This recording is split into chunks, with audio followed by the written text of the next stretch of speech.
Today on the Locked On Hornets podcast, we have breaking news out of training camp on both James Bouknight and the status for Miles Bridges in the preseason. We're also welcoming Sam Perley for the first time this season from Hornets.com. We'll get his take on the training camp vibes, and also Mark Williams. Plus, that's right, we're opening up the preseason satchel. That's all ahead today on the Locked On Hornets podcast. You are Locked On Hornets, your daily Charlotte Hornets podcast. Part of the Locked On Podcast Network, your team every day. In a minute, cuz we live.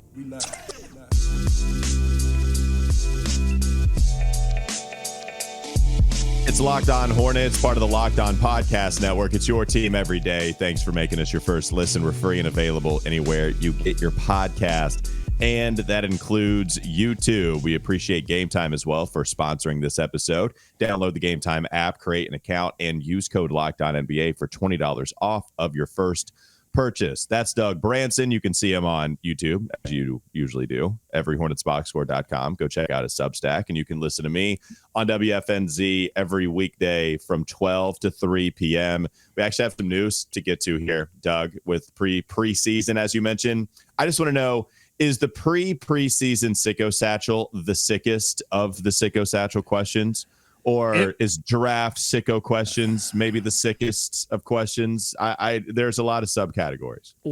Typically, as we get closer to the season, again, everyone is feeling good. And so that's when the sicko-ness, it does reach its peak because everybody has hope. Before the ball hits the floor, anything can happen. It's Schrodinger's season, right? It's neither dead nor alive. Anyone can project upon it whatever they want. You can be at your sickest. I would say this particular preseason, after coming off of this camp where everyone seems to have improved, everyone is, for the most part, your major pieces are healthy. And everyone seems to be much higher than the projections the pundits are on this season. I would say, the questions that I got are particularly sick.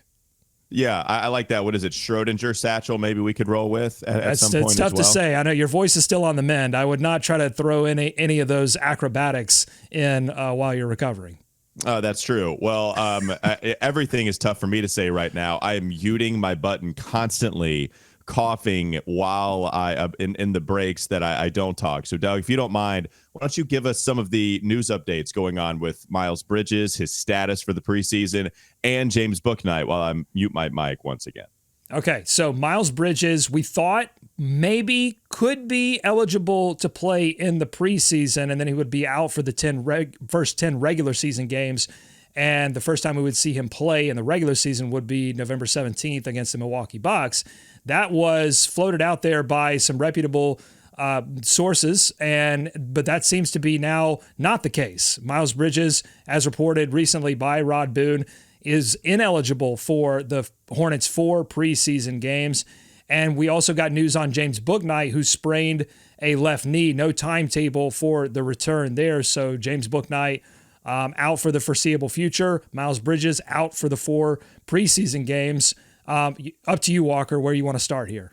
Let's go with James Bouknight and go into Miles Bridges, just because it's worst case scenario for Bouknight. He needs all the opportunity that he can get. And if he gets injured and you don't have that opportunity to prove yourself as a player that deserves to be in the rotation or deserves to be in the league, as he put it during media day, and now you can't go out there because of a lower body injury. So now you're talking about how much are you going to be able to condition during this time off? Who knows how long you're going to be off? And so it's just unfortunate. The reason I want to start with Bouknight, I think Miles Bridges, it's the bigger impact to the team going into the regular season.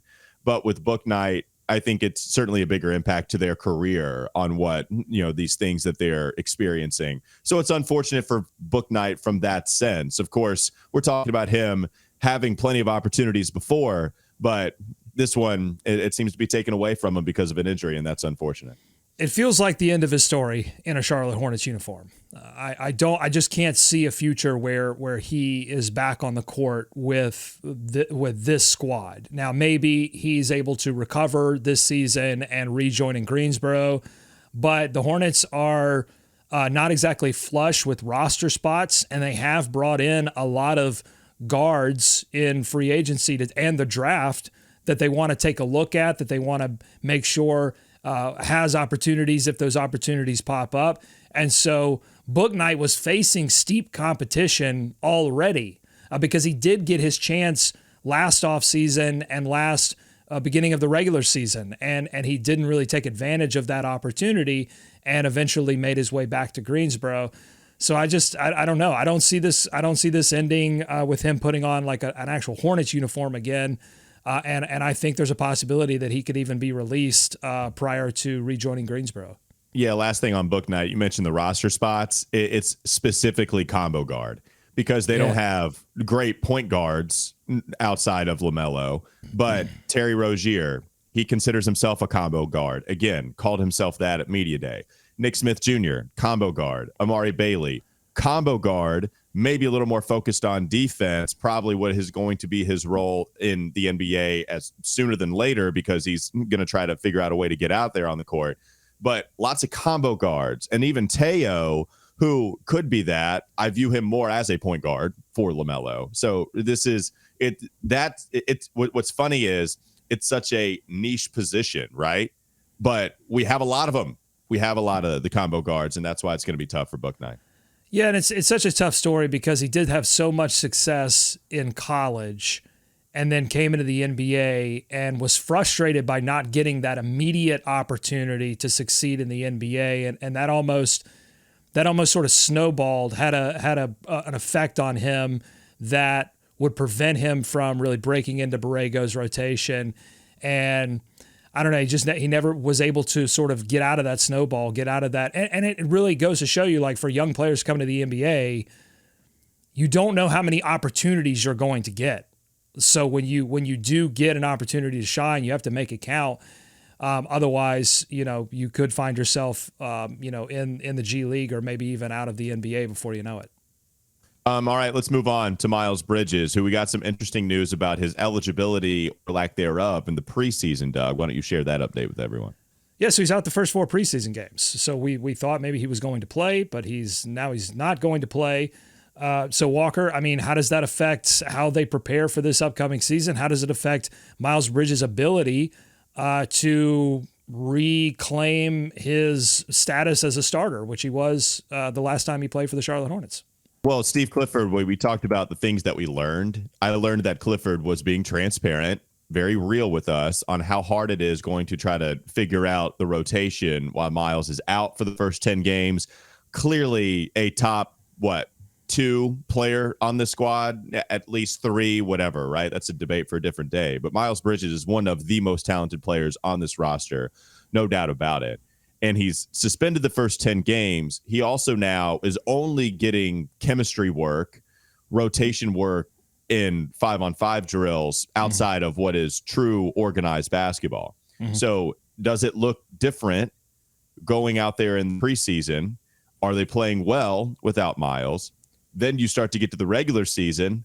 What kind of chemistry have they been able to build with PJ Washington, Gordon Hayward in the lineup? Brandon Miller starts to affect things a little bit if you're not playing him at the 2, which you and I both believe he'll probably play most of his minutes at small forward. And so we got a Sicko Satchel question, Doug. I don't know if you want to go to it right now, but it kind of leads into all of this, right? Yeah. If we let's peek into the satchel. We're not going to open it entirely. Yeah. There's too much in there right now. It's going to explode. So we got to wait to the third segment. But I think we release a little bit. It's like a pressure cooker. Yep. We just release a little bit of the air. And this is from Tyler. Do you think the Hornets could start off 8-2 before Miles comes back? If so, do you start Miles upon return? So that's the conversation, right? What does Clifford do? I think there's 2 parts of this conversation. What does Clifford do if they start 8-2? Maybe 3 parts? What does Clifford do if they start 5-5? What does Clifford do if they start 2-8? How does all of that affect Miles' ability to get to make his case for the starting lineup? Yeah, one, and even if, right, the spirit of the question is, what do they do if they play well in the first 10 games? So if they're playing well, 8-2, while it's hard for me to see that because you're talking what, man? I'm taking a screenshot of the standings on my phone immediately with the Hornets having the 1 next to their name or the 2 next to their name because I think an 8-2 start. Imagine? that's what I'm rolling with. I remember we lost our bleep when they were like a 4 seed after 15 games because they had a great early run. I remember Rick Bonnell running. It's like the real story is the Hornets are a 4 seed in the East. It's like, yeah, man, love a good early run. Woo. But if that is the case, no, it's a good question. It certainly allows you to let Miles Bridges dip his toe in the water without having to throw him in off the side of the boat. And I think that matters. Now you're starting to learn about depth. Because Miles and LaMelo, that 2-man game, I don't think is going to take a lot of time to get back cooking again. Those guys were too good on the floor together. So if you are 7-3, even 6-4, honestly, and you've been competing in every single one of those games, it just allows you the luxury of weaning Miles Bridges back into the fold without having to throw him in and depend on his 35 minutes that game. There's going to be a conflict here with Clifford. Clifford loves keeping rotations together, letting guys figure it out, finding playing groups, and he loves guys earning minutes, right? But he also loves the idea of playing your most talented players early on. The guys, especially defensively, the guys that give you a chance to get started well, and then it's all going to go loopy-loop from there, and then the closing lineup can be whatever the closing lineup is. That's Clifford's MO, but those two things come into conflict a little bit when you're talking about Miles not being able to play in the preseason, to see him in real game action as a starter, and so he's going to be used to seeing the 5 guys that he's already named starters if they stay healthy. It's going to be Melo, Terry, Gordon, PJ, and Mark, a group in parts that he got to see a lot of last season. So here's the bottom line, Tyler. If they start 8-2, Miles is coming off the bench. I think if they start 5-5, Miles is coming off the bench until further notice, unless there's an injury or an opportunity for him. If they start 2-8, with the urgency I think that this season will have, both on the general manager job and on the coaching job, if they start 2-8, then I could very well see a shakeup and bringing Miles immediately into that starting lineup. I think a lot of this, too, will depend on P.J. Washington. Does he play well defensively? Does he improve his defensive rebounding in particular, a place where he had some problems and we know can easily frustrate Coach Clifford? Clifford, if you give up defensive rebounds, especially in clutch moments like P.J. did in that game that they lost in double overtime to Cleveland, if you give up those type of plays, that's going to give him a little bit more freedom, I think, to make a move in that particular position. No, the problem is, I know we got to move on with Sam, but the problem is, if you do that, then based off what we've seen so far, man, you are subbing a worse defender in for PJ. PJ's a better defender than Miles, who has been, if you think getting beat back door at times was bad for PJ, Miles is the poster child of that from 2 years ago. That would be tough for me, but Gordon Hayward is somebody interesting, right? Because Gordon Hayward and the advanced stats show that he helps you defensively, and he at least knows where to be if he's not crazy athletic, laterally moving. Yeah, well, he's talked too much about Terry and Gordon at this point. I just don't see that happening. Now, I could see Gordon getting hurt. That's not something that's out of the realm of possibility, and then the decision becomes easier for Clifford to make. But the thing on PJ is, you're right. I think on paper, and in certain, like you have enough tape on PJ to go, yes, better defender. But what I'm saying is it puts the onus on him to really lock in that position, because he got to expand his game tremendously offensively. He was the focus of the team for a large part of last season offensively.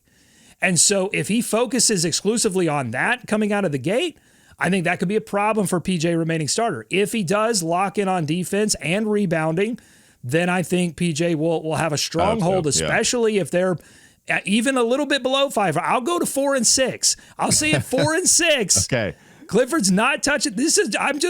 Maybe I'm completely wrong on this. I've been wrong before a couple of times, but having studied Clifford for as long as I've studied, I just don't see him making a move on the starting lineup unless there's a reason to make that move.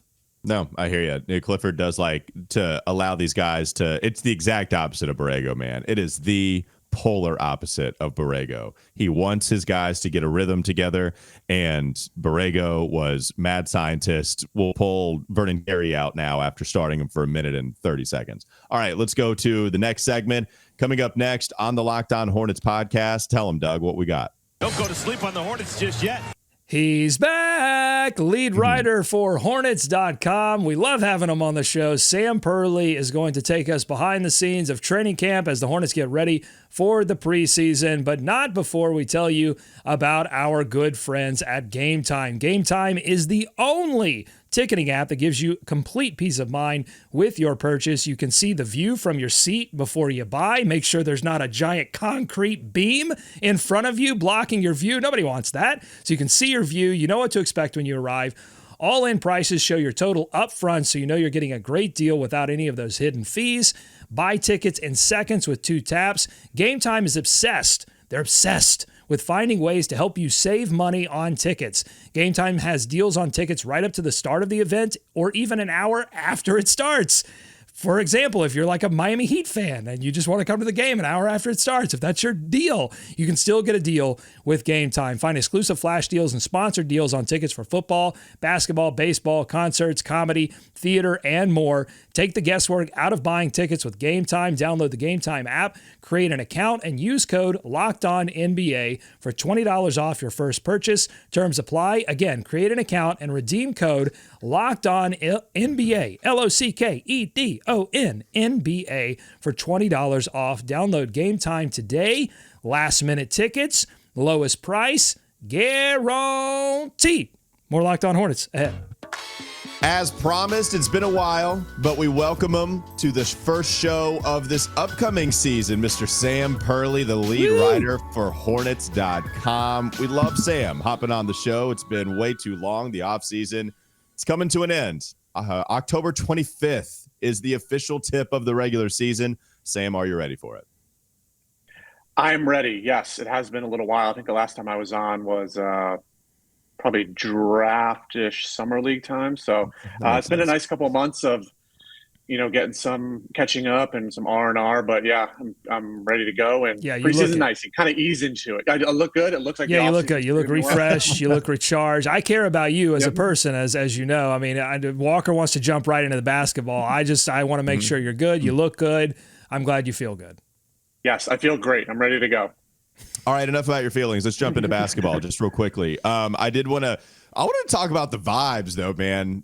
Way different than usual. Look, we were coming off of the Miles Bridges suspension last year. It was tough. We know that you were losing a fringe all-star player coming into the season. The weird coaching misdirection because Kenny Atkinson decides to go back. We bring in Steve Clifford, a familiar face, one that we like hearing talk about basketball as well. But just a weird, different offseason. It does not feel like that at all this year, Sam. At Hornets Media Day, Terry Rozier is telling you that this is the most excited he's ever been putting on a Hornets jersey. You can see the glow with LaMelo. Everybody's raving about Brandon Miller. How good are the vibes to you as you start to write about this team? Yeah, I couldn't agree more. Kind of just being around them, and you were there on Media Day, Walker, and it's just like it's hard to kind of put into words. Like it's like a feel thing. Like there is a lot of excitement. I think, a year ago there was a lot of uncertainty with Miles Bridges' situation. There was, I think, absolutely zero clarity kind of where that stood on Media Day, and it was kind of just a weird, a different transition going back to Steve Clifford. I don't know if that had any sort of, impact on Media Day last year, but I think this year, and it's a combination of a lot of different stuff. It's Gordon Hayward getting to do the whole summer the exact way he wants to do it. It's not rehabbing. Hearing Terry say this is the most excited he's been to put on a Hornets uniform speaks volumes, because he was really, really – his first year at the Hornets, I mean, that meant so much to him, kind of being like the lead guy of a team coming from Boston. I mean, I remember how amped he was to be in a Hornets jersey and kind of be at the core of a team. So, and then the excitement with Brandon Miller too, I think has been a big reason for it. I think last year, just different positions. I think maybe there was a little bit more of a vibe that Mark Williams was going to be taken slowly just because of the center position that he played, and having Nick Richards was coming off a big summer, and Mason Plumlee too. So you knew Mark was going to play at some point, but you didn't necessarily get to see it right away. And I think there's always kind of a little extra buzz, no pun intended, when you've got your rookie second overall pick and the coach comes out and says he's going to play a big role, and you're hearing all these good things about him in practice, and you saw a little bit of it at Summer League. So I think it's a combination of things. I mean, it feels really, really cool right now. And there's definitely like a rejuvenation of sorts after last season. You're not talking about the injuries every day. You're not talking about, losing streaks and guys being unavailable and things like that. So it feels really good right now. I'm gonna jump in and say that you did intend that pun. You said you were being modest. You said pun not intended, but I think you very much intended that pun, and that's okay. We intend puns all the time on this show. This is a show that is very pun friendly, so we appreciate it. I want to keep talking about Brandon Miller. It seems like people around the team are legitimately shocked at how ready Brandon Miller seems to be already. Do you get that feeling? And where do you see Brandon Miller fitting in this rotation as soon as Tuesday, as soon as we get kicked off here in the preseason? Yeah, I don't know if shocked is the right word. I think I would say it's more of like, I guess reassuring to hear guys like Terry Rozier, like Gordon Hayward.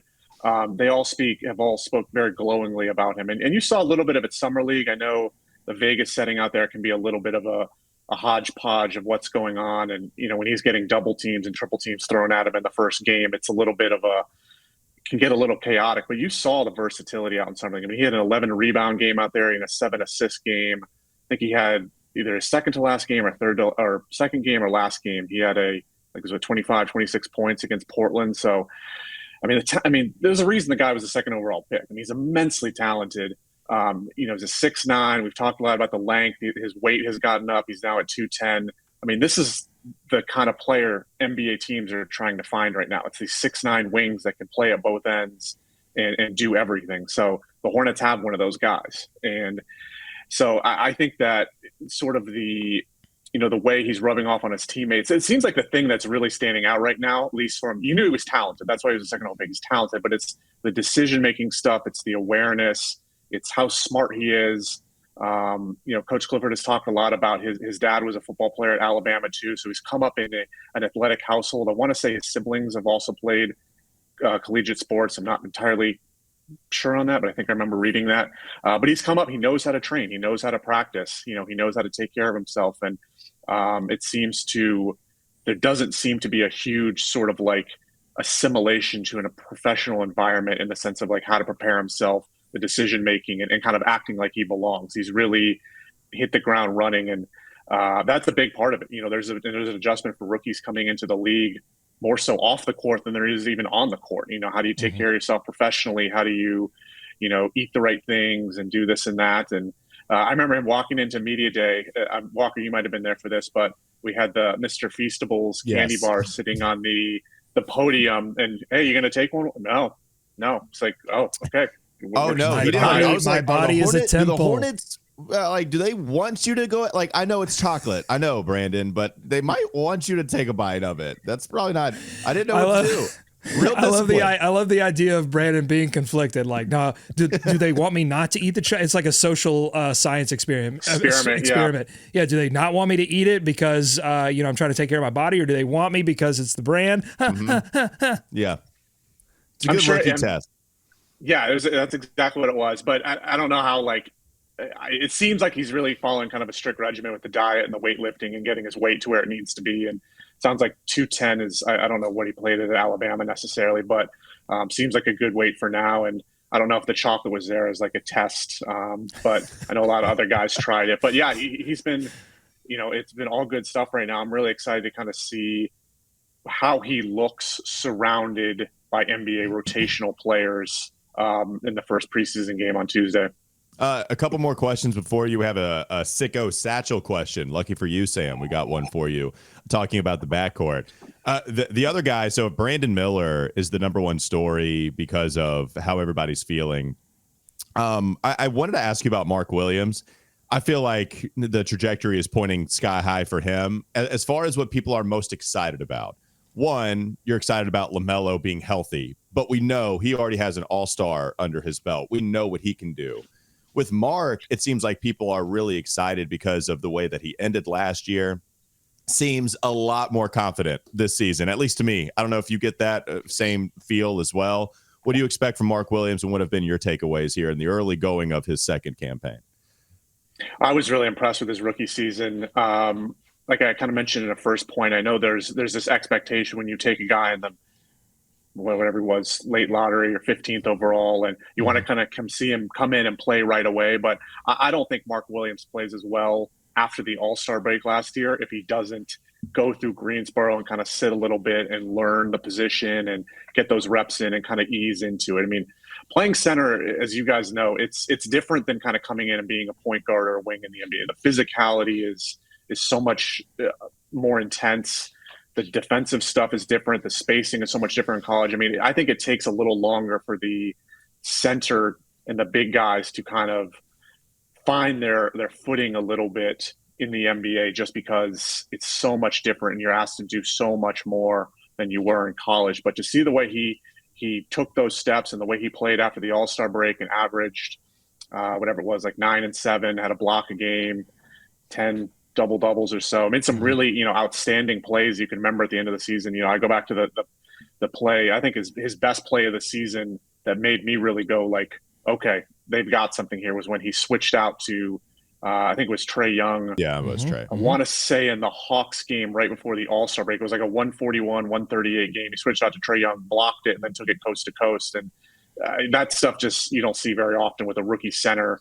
9 times out of 10, Young's either blown by him or they're fouling, and it's an entirely different possession. So he looks great. I think the biggest thing for him right now is getting back into the rhythm. I know he had the hand surgery, or as we know, he had the hand surgery over the summer, and it seemed like he kind of worked around with that with the weightlifting and still do cardio, did a lot of left-hand work. It's just about getting the feel back, which is, natural right now when you aren't able to use your right. The same thing with LaMelo right now. I think a lot of it's just kind of getting the feel back a little bit when you've had an injury. So I'm really excited. I think he does, what do you say? I know Doug, you're big on Muscle Watch. He's added 12 pounds.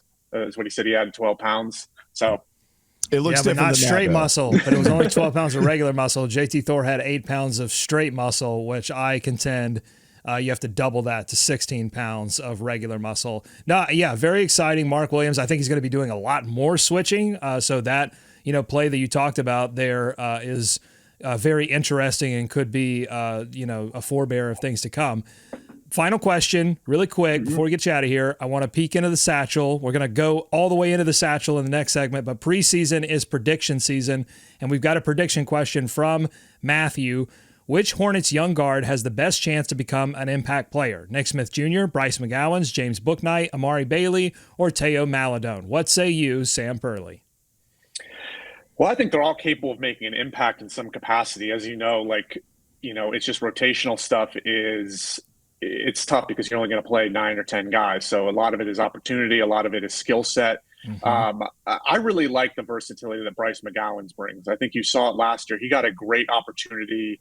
A little bit of a silver lining last year with the injuries is you got to give JT Thor played 70 games last year. Bryce McGowens got to play whatever it was, 50, 60 games. And you saw, played really well in the G League too and had his contract converted. So I think with Bryce, I think you've got a guy that could play the 2. He can also play the 3. I think he actually was like 2/3 of his minutes were at the 2 last year, and he played 1/3 of his minutes at the 3.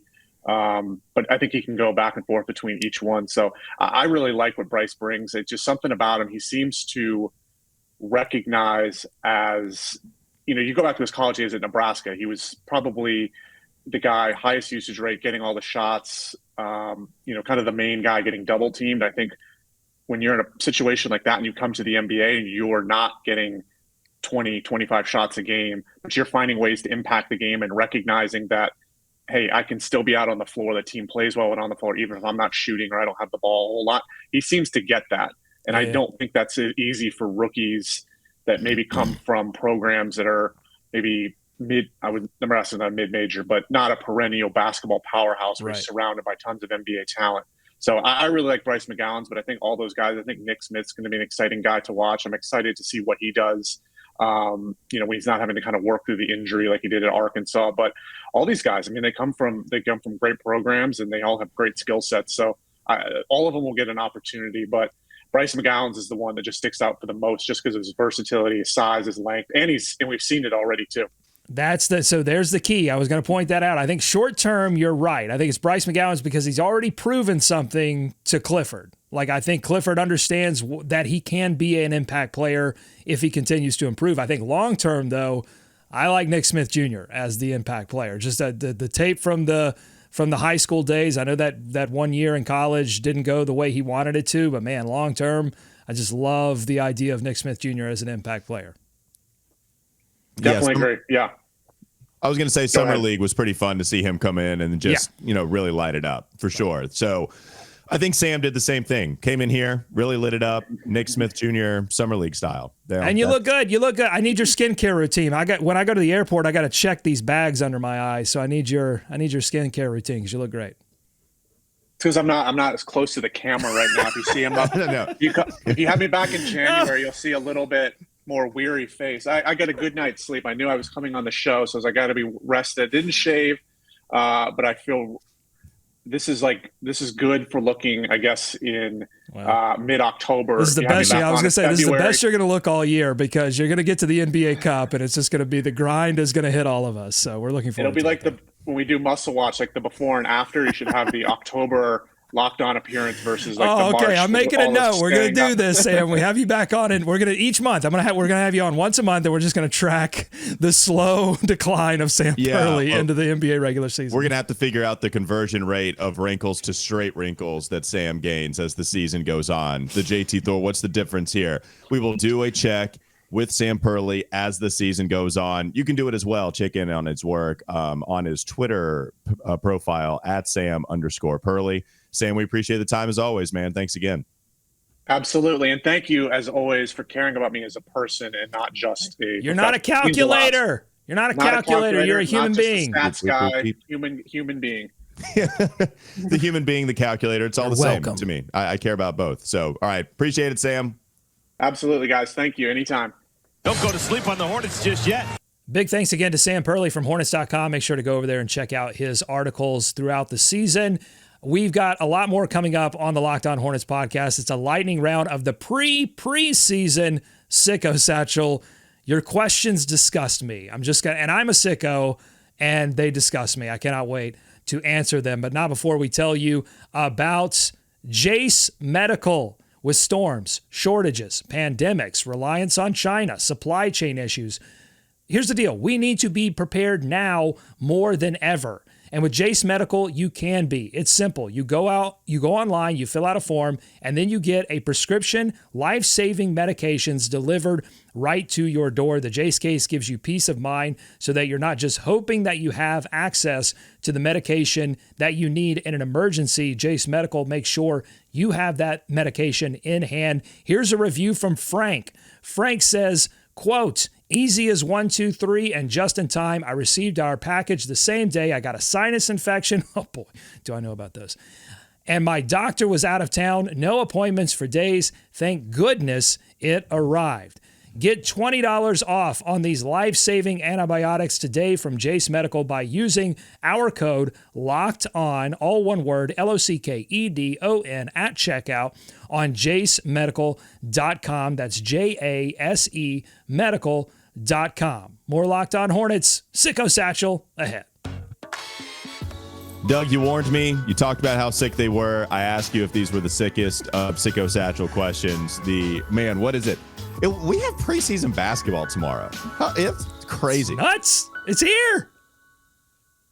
I think it just hit me. It's funny because I'm like, yeah, preseason, it starts on the 10th. Let's see how many days that's in. It's in 1 day. It's in 1 day. That's when that is. Okay. All right. So October 10th, we have some preseason basketball. One more sleep, kids. One more sleep. And we are asking, and I should say we are answering your Sicko Satchel questions. Doug, you're the keeper of this thing, man. Go to the sickest questions that you got in this satchel. What you got for us?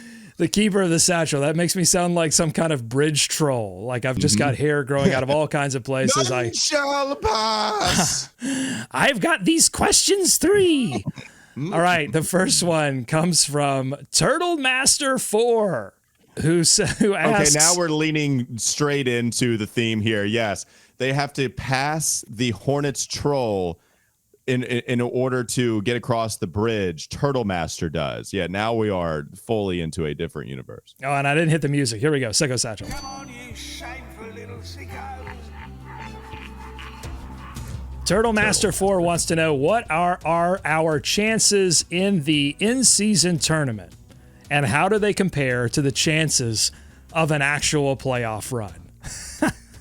Doug, So this question wants to know, Hornets, who have been blown out of 2 preseason games, haven't won a playoff series in 21 years, haven't been to the playoffs in almost a decade, wants to know what the chances are for the in-season tournament and an actual playoff run. I love this question. It is disgusting. It is immoral. This question, I love it. It's immoral. That's what this question is. Well, if I remember correctly, when we talked about their draw, Doug, you kind of liked it. You liked how they were set up. And so I'll let you take the floor first on this one, because I do know you kind of like how they were set up to get as far as they possibly could. Yeah, I think it felt like some teams that they had beaten before. I mean, they beat Milwaukee. They blew Milwaukee out last season. It was some teams that they surprised last season, and certainly those teams are constructed differently, and so are the Hornets. So I don't know how much of any of that matters. But just looking at it then, I thought it wasn't the best draw that they could have had, but it wasn't the worst. And so I think you have that situation. But I also want to factor in this. You know, will teams be more equal since, in terms of the tournament, since it's a new thing and it's at the beginning of the season? How do teams approach the beginning of the season in terms of how hard they're playing, how organized they're playing, how many players are playing because of this in-season tournament? And I think the success of the in-season tournament is going to hinge on 2 things. One, how serious the players take it this early in the season, because this is not typically a time that teams are in playoff mode or tournament mode. This is a time when everybody's trying to figure things out. It's why traditionally the Hornets, when they've played with pace and good three-point shooting, have been able to start seasons well over the past couple of seasons, because they've been able to sneak up on some teams offensively that weren't really ready to defend them. And the Hornets, haven't been able to defend other teams either, but they could score more points. So is that going to be the case this year, or will teams be more prepped or more motivated at least, because of this in-season tournament? I think that's the big question. It starts, by the way, a month from tomorrow, November 10th, in their group play schedule. They'll play at Washington November 14th versus Miami, November 17th versus Milwaukee, November 28th at New York. And so that's their group play as it stands, and we'll see what happens after that. You had another point, Doug? Well, just that, to answer the question, they have a much better chance of making a surprise. It would be surprising either way, in-season tournament run or actual playoff tournament run. But I think their chances are much higher at the in-season tournament, because you do have a chance to sneak up on everybody. By the time we get into actual playoffs, that's when they've been unsuccessful, because everybody's better, everybody's prepared. Yeah, and you're not playing Washington in the playoffs. Play in. Yeah. No, you're right. My bad. No, you're right. Play in. It's definitely a lot better, especially with that group that you have. Some of the better teams in the NBA that you're paired with, you've actually played well, and you got to see that last year. So you're right. Let's move on. Amber has the next question for us, Doug. What is Amber's question in the Sicko Satchel? We're sticking with the NBA Cup, which is the official name of the in-season tournament, and I think sounds like Mario Kart. In a way, I don't know why we named it that. Adam Silver, the branding could be a lot better, I think. But Amber asks, would you rather win the first NBA Cup but lose in the first round of the playoffs, or would you rather win a play-in game but lose in the first round of the playoffs?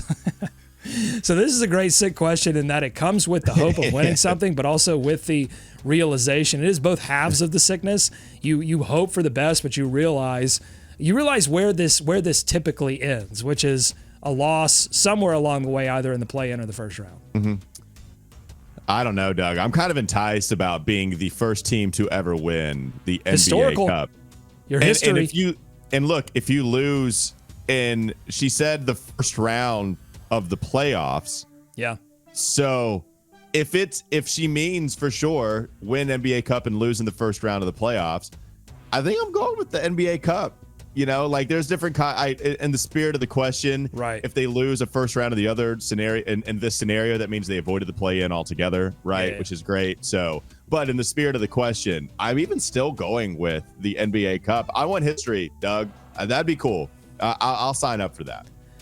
I will argue the other side. I'm probably with you, but I'll argue the other side because you're right. The question is, they make the first round either way, and so they get the playoff experience. If the question was win the first NBA Cup but lose in the play-in, or win the play-in but lose in the first round, I would take whatever got them to the first round because I think I'm with you. LaMelo desperately needs playoff experience. So even if you're telling me, hey, they're going to lose in the first round, give me 4 games of playoffs with LaMelo Ball because I think then he comes back next season much better prepared to lead them to a first-round series victory.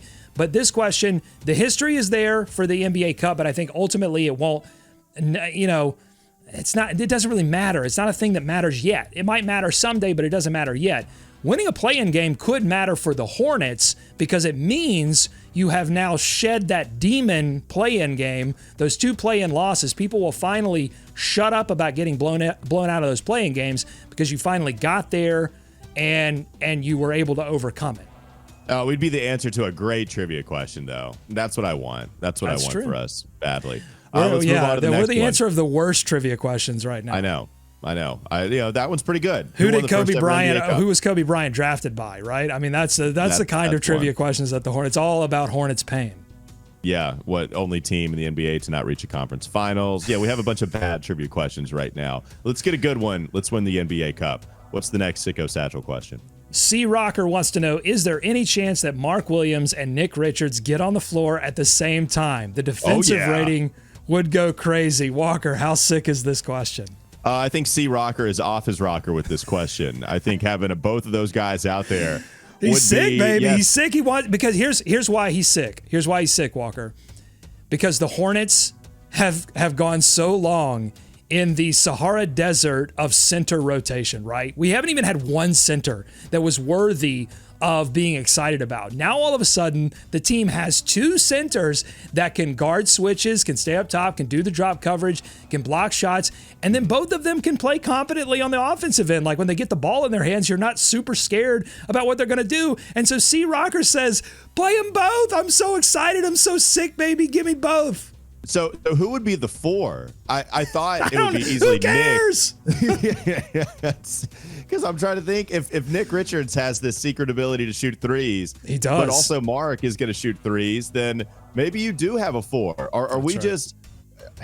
I love it. Yes, Twin actually, powers. you know what? I'm sorry. I'm off my rocker, C. Rocker. You're right about putting both of those guys out there. No, he's not right. No, he's not. He's not right. He is sick like all of us, but he's not right. Look, C. Rocker, we can't play both Mark Williams and Nick Richards at the same time because we don't know if either one of. I think Mark can shoot threes eventually. I know for a fact that Nick Richards can, but I'm afraid he might still be saving it.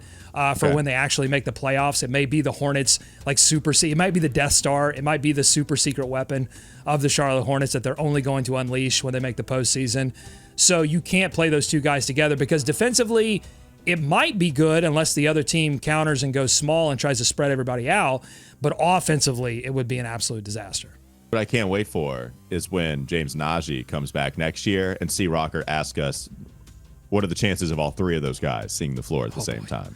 Clifford wants to go 5 out. Clifford is desperate to go 5 out, which is like why, if one of these centers can shoot, they're going to immediately get more minutes because Clifford desperately wants to go 5 out. Yeah, Najee can't do that. All right, let's move on. Last one here. Let's try to squeeze this one in, Doug. Linko's 1234 asks, Yo, Doug, we know you're sick, but are you bring back Bismack Biyombo sick? Only you can answer that question. I took my temperature this morning. Baby, I'm sick. I'm all the way sick. I think this team does need a 3rd string center. I mean, I don't think I'm crazy for thinking that. You're one ankle injury away from having to start Miles Bridges because you've got PJ Washington having to play maybe some additional center minutes as well.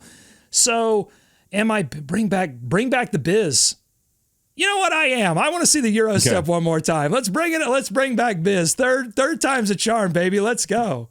You know, it's not crazy. It's really not. If you wanted to bring him back as a 3rd string center on the squad and you know about the locker room feel, it would be different too if you wanted a locker room presence and you were bringing in Bismack Biyombo for the first time. But LaMelo always referenced Biz in his rookie season. That was the guy that LaMelo would always go to, talking about how much he loved having him a part of the team. And so if LaMelo likes him, the guy that you just invested $200 million in, and we know that PJ has had his time with Bismack, yeah, that's fine, right? Like, I don't vet men, that would be the situation. So yeah, I'm sick too, Doug. That's how we roll. So that's it, right? We don't have any more Sicko Satchel questions. Well, we do. We have some more. I think we get to some more tomorrow because we're going to do a show before this first preseason game. And then, of course, we're going to be recapping all of those preseason games this week. But I think we got some more. They've been piling in. This has been the biggest response to the Satchel so far. People are super excited for the season. We are too. And I think we'll answer a few more tomorrow. All right, that'll do it. That's Doug Branson. Go check out his work on his Substack, everyhornetsboxscore.com. Check me out on WFNZ, crying about the Panthers every weekday from 12 to 3 p.m. And thanks for making us your first listen. Make your second listen, game to game. NBA, every moment, every top performance, every result. Almost here. Season, October 25th for us Hornets fans. Locked On Game to Game covers every game from across the league with local analysis that only Locked On can deliver. Follow Game to Game on Locked On NBA, available on YouTube and wherever you get your podcasts. Have a great rest of your day. We'll be back with you tomorrow. More like Frank Wrong, am I right?